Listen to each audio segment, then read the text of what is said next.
Perkenalkan kembali, saya Amelia Putri Azhara. Kehidupan nasional dapat dibagi ke dalam beberapa aspek, yaitu aspek alami yang terdiri dari 3 aspek yang dikenal dengan istilah Trigatra, dan aspek sosial yang terdiri dari 5 aspek yang dikenal dengan Pancagatra. Kehidupan nasional merupakan gabungan antara Trigatra dan Pancagatra yang disebut Astagatra. Nah, dalam hal ini istilah gatra ialah unsur atau faktor. Maka unsur ketahanan nasional disebut Astagatra atau 8 unsur. Antara gatra satu dengan gatra yang lainnya terdapat hubungan timbal balik dan saling ketergantungan antara satu dengan lainnya. Trigatra. Yang pertama ada posisi dan lokasi geografis negara. Bentuk, keadaan, dan lokasi geografis suatu negara itu mempengaruhi kehidupan bangsa yang mendiaminya dalam menyelenggarakan dan pengaturan kesejahteraan dan keamanan. Nah, posisi letak geografis suatu negara itu akan sangat menentukan peran negara tersebut dalam pencaturan lalu lintas dunia sehingga akan menghadapi bentuk-bentuk ancaman yang berbeda. Dengan demikian, setiap negara dapat mengembangkan wawasan nasionalnya sendiri-sendiri sesuai dengan kondisi geografisnya. Selanjutnya, yang kedua ada ketahanan dan kekayaan alam. Kekayaan alam sebagai kekuatan nasional harus dapat dikembangkan dan dimanfaatkan untuk menunjang pembangunan nasional. Dengan demikian, faktor kekayaan alam ini nantinya apabila dikelola dengan baik akan meningkatkan ketahanan nasional. Namun jika tidak, malah akan mengganggu ketahanan nasional. Yang terakhir dari Trigatra yaitu keadaan dan kemampuan penduduk. Nah, penduduk ini sangat besar pengaruhnya terhadap upaya membina dan mengembangkan ketahanan nasional. Penduduk yang produktif atau sering disebut sumber daya manusia yang berkualitas itu mempunyai korelasi positif dalam pemanfaatan sumber daya alam serta menjaga kelestarian lingkungan hidup baik fisik maupun non-fisik. Baik, selanjutnya akan dilanjut oleh teman saya, Sabrina. Terima kasih kepada rekan saya, Amel, yang sudah menjelaskan tentang Trigatra, yang akan dilanjut oleh saya, Sabrina Mutia, yang akan menjelaskan tentang Pancagatra. Pancagatra terdiri dari 5 aspek sosial, yaitu ada aspek ideologi, aspek politik, ekonomi, sosial budaya, dan aspek ketahanan pertahanan. Ancaman terhadap bangsa Indonesia selalu ditujukan kepada aspek-aspek kehidupan Pancagatra yang senantiasa disebut dinamis. Oleh karena itu, diperlukan upaya peningkatan ketahanan Pancagatra secara utuh dan menyeluruh. Terjaganya kualitas Pancagatra dalam kehidupan sosial dan terintegrasi dengan Trigatra yang selalu dipelihara dengan baik akan mewujudkan ketahanan nasional yang mantap. Penggabungan Trigatra dan Pancagatra akan menjadi Astragatra, yang merupakan model pemetaan yang mantap dari sistem kehidupan nasional bangsa Indonesia. Sesuai namanya, Pancagatra ini terdiri dari 5 aspek, yaitu aspek yang pertama adalah aspek ideologi. Aspek ideologi suatu negara diartikan sebagai guiding of principle atau prinsip yang dijadikan dasar atau pemberian arah dan tujuan yang hendak dicapai dalam melangsungkan dan mengembangkan hidup dan kehidupan nasional suatu bangsa. Menurut Endang Zulkarnaini Sukaya, ideologi merupakan konsep yang mendalam mengenai kehidupan dan yang dicita-citakan serta yang ingin diperjuangkan dalam kehidupan yang nyata. Aspek yang kedua adalah aspek politik.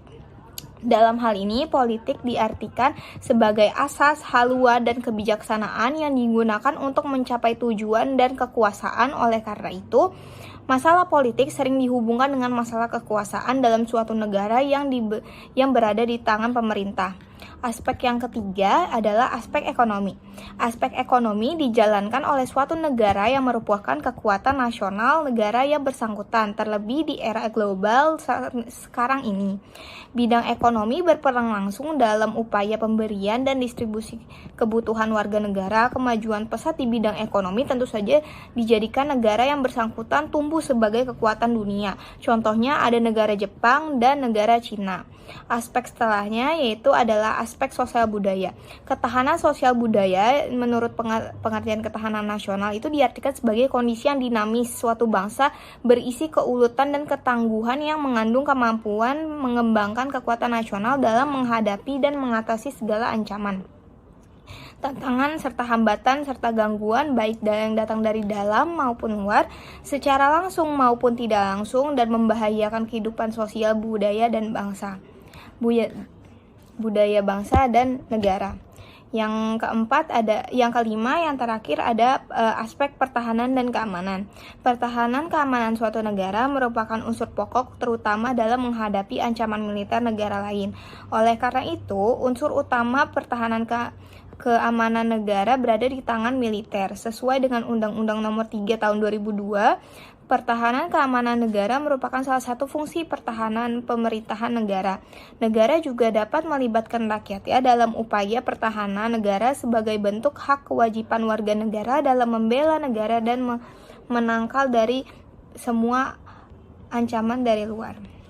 Terima kasih. Perkenalkan, nama saya Nabila Aurelia. Di sini saya akan menjelaskan materi tentang pendekatan Astagatra dalam pemecahan masalah. Ketahanan berbeda dengan pertahanan. Ketahanan nasional didefinisikan sebagai keadaan dinamis suatu bangsa, termasuk keuletan dan ketangguhan, mampu menghadapi dan mengatasi segala ancaman, tantangan, hambatan, dan gangguan, baik dari dalam negeri maupun luar negeri, yang membahayakan kelangsungan hidup bangsa itu serta kemampuannya mencapai tujuan nasional.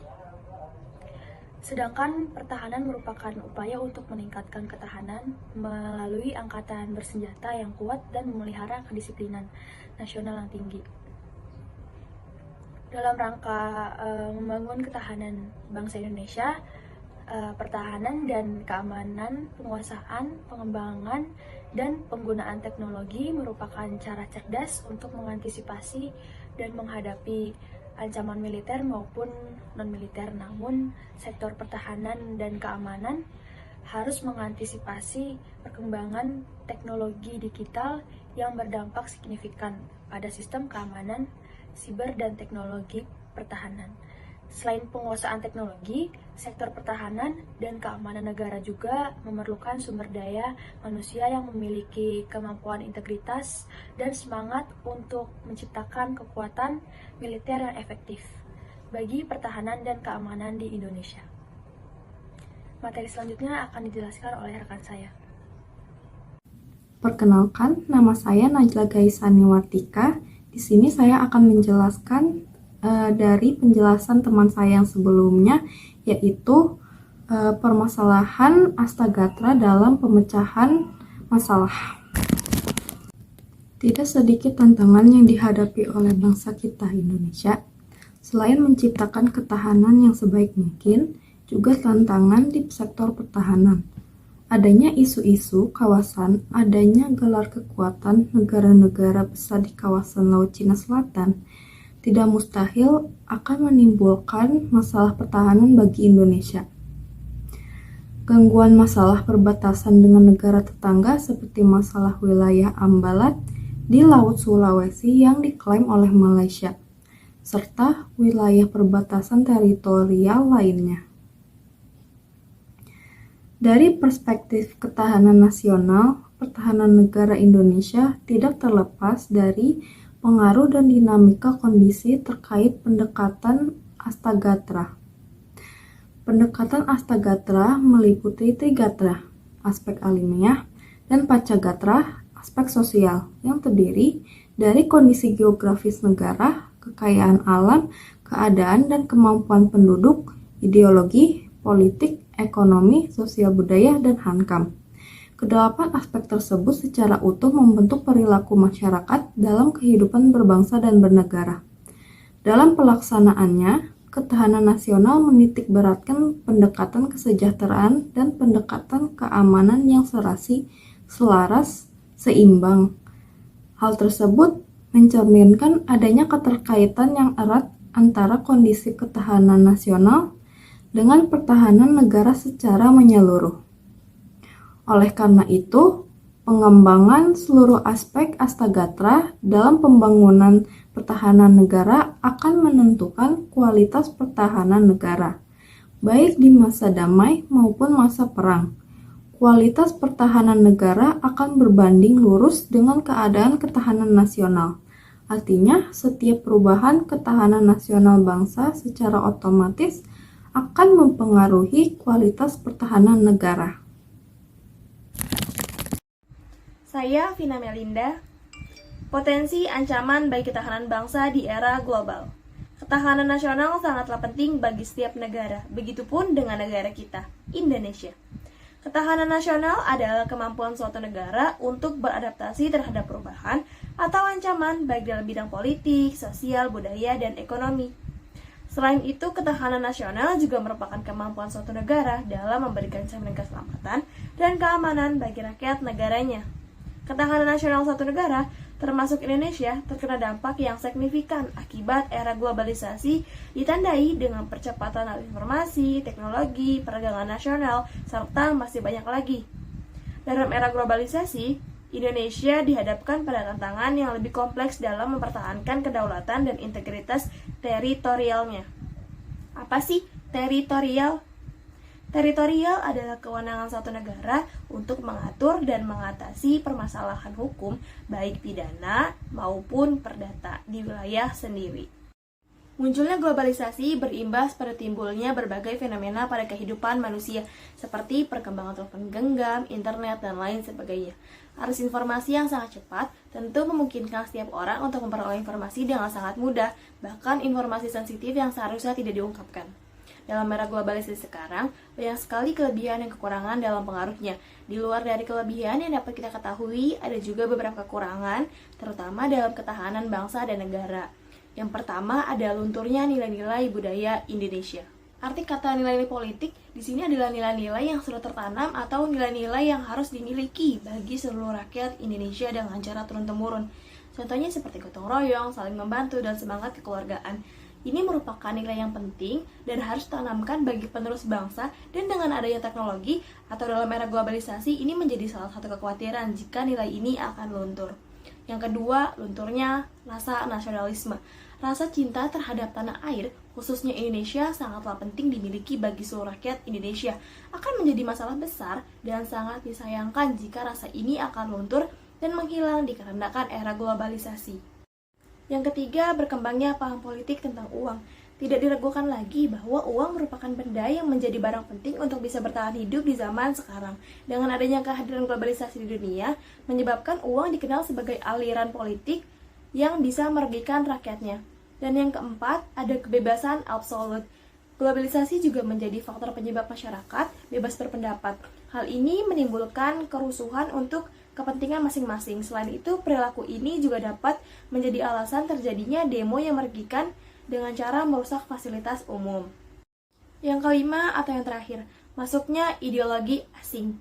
Ini adalah ketakutan terbesar bagi suatu negara dalam era globalisasi ini, di mana ideologi asing akan masuk dan dapat menggantikan ideologi yang dianut oleh negara tersebut. Karena ideologi adalah salah satu elemen terpenting dalam suatu negara, dan jika ideologi asing akan masuk dalam suatu negara, khususnya Indonesia, dengan gampang akan membuat masyarakat salah tangkap atau salah anggap terhadap ideologi negara dan dapat menimbulkan perpecahan untuk kesatuan dan persatuan negara.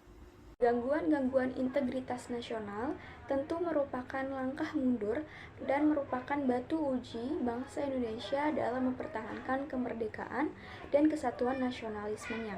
Selain itu, karena melihat dari letak geografisnya, potensi sumber daya alam, serta besar jumlah dan kemampuan penduduk yang dimiliki bangsa Indonesia, Indonesia juga menjadi ajang perebutan dan persaingan kepentingan dan pengaruh negara-negara besar dan yang dikuasainya. Dalam konteks menangkal ancaman baik dari luar maupun luar negeri, karena sifat silang Indonesia dan berbagai aspek geografis yang dimiliki, Indonesia memiliki dua alternatif, yakni hanya menjadi objek daripada lalu lintas, kekuatan dan pengaruh luar, atau menjadi subjek yang turut aktif mengatur lalu lintas sebagai bangsa merdeka, berdaulat, adil, dan makmur. Ancaman yang tidak kalah pentingnya adalah dinamika terorisme, di mana adanya masyarakat atau rakyat yang memiliki dan terjebak dalam pola pikir radikalisme atau terorisme. Pengaruh corak berpikir seperti ini masih berkaitan dengan nilai sila pertama maupun sila-sila lainnya. Namun, dalam perspektif ini, pelaku teror yang mengakibatkan dalam paham radikal dalam implementasinya mengabaikan nilai-nilai kemanusiaan, serta dalam mengoperasikannya menghancurkan kemanusiaan dan membuat rasa takut. Landasan fundamental ketahanan negara, ada 3 landasan ketahanan negara, yaitu Pancasila landasan ideal. Pancasila merupakan dasar, falsafah, dan nilai ideologi negara yang berisi nilai-nilai moral dan etika dalam berperilaku kehidupan sehari-hari, baik bermasyarakat, berbangsa, dan bernegara. Sebagai nilai moral dan nilai etika dalam berbangsa, pengamanan Pancasila harus diwujudkan dalam pola pikir, pola sikap, dan pola tindak perilaku setiap warga negara Indonesia untuk mengabdikan dirinya dalam menyelenggarakan pertahanan negara tersebut, sesuai dengan kedudukan dan fungsinya masing-masing. Nilai-nilai tersebut meliputi nilai keselarasan, nilai keserasian, keseimbangan, persatuan, kesatuan, kerakyatan, kekeluargaan, dan kebersamaan. Nilai-nilai yang terkandung dalam Pancasila sudah teruji dan diyakini kebenarannya sebagai pemersatu bangsa dalam membangun dan menata kehidupan berbangsa serta bernegara yang lebih baik dan berdaya saing.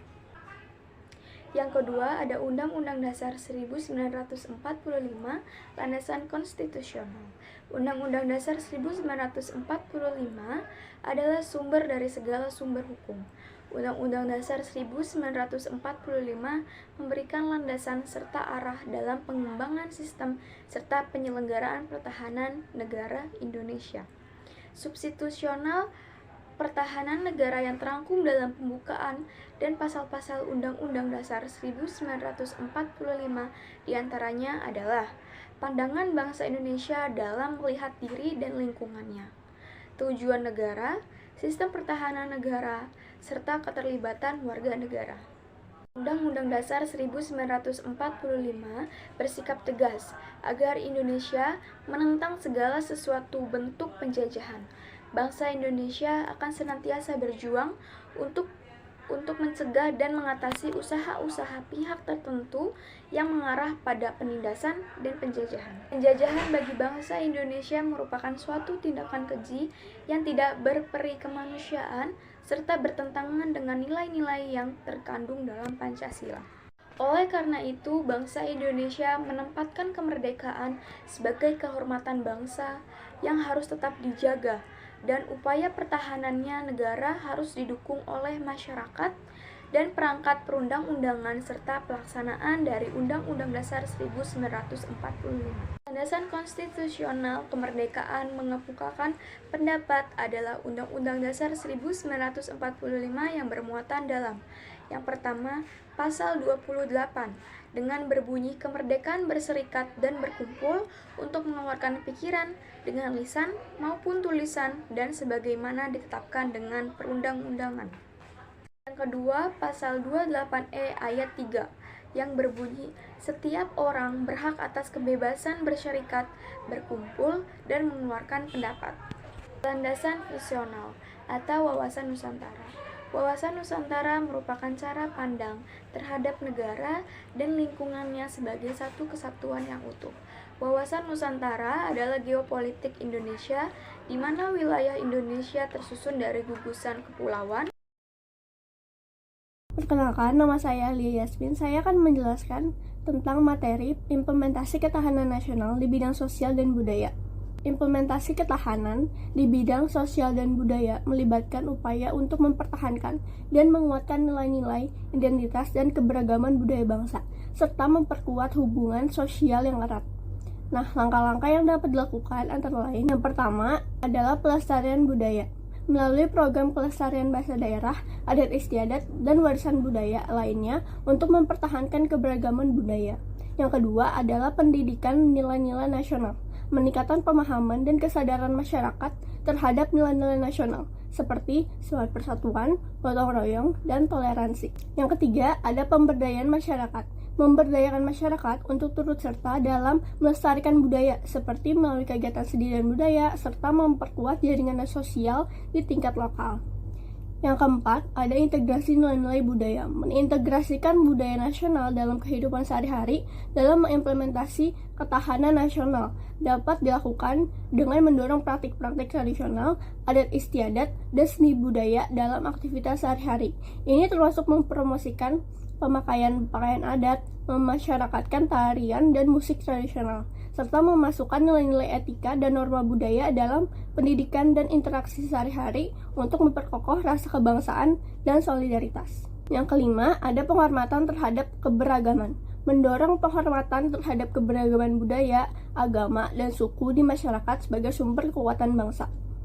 Wujud ketahanan sosial budaya tercermin dalam kondisi kehidupan sosial budaya bangsa yang dijiwai kepribadian nasional, yang mengandung kemampuan membentuk dan mengembangkan kehidupan sosial budaya manusia dan masyarakat di Indonesia yang beriman dan bertakwa kepada Tuhan Yang Maha Esa, bersatu, cinta tanah air, berkualitas, maju dan sejahtera, dalam kehidupan yang serba selaras, serasi dan seimbang, dalam kemampuan menangkal penetrasi budaya asing yang tidak sesuai dengan kebudayaan nasional. Selanjutnya akan dijelaskan oleh teman saya. Assalamualaikum warahmatullahi wabarakatuh. Perkenalkan, nama saya Arya Rahman Wirawan dan saya akan melanjutkan apa yang sudah dijelaskan oleh teman saya yaitu Alia. Sebelumnya izinkan saya menjelaskan ulang apa itu ketahanan nasional.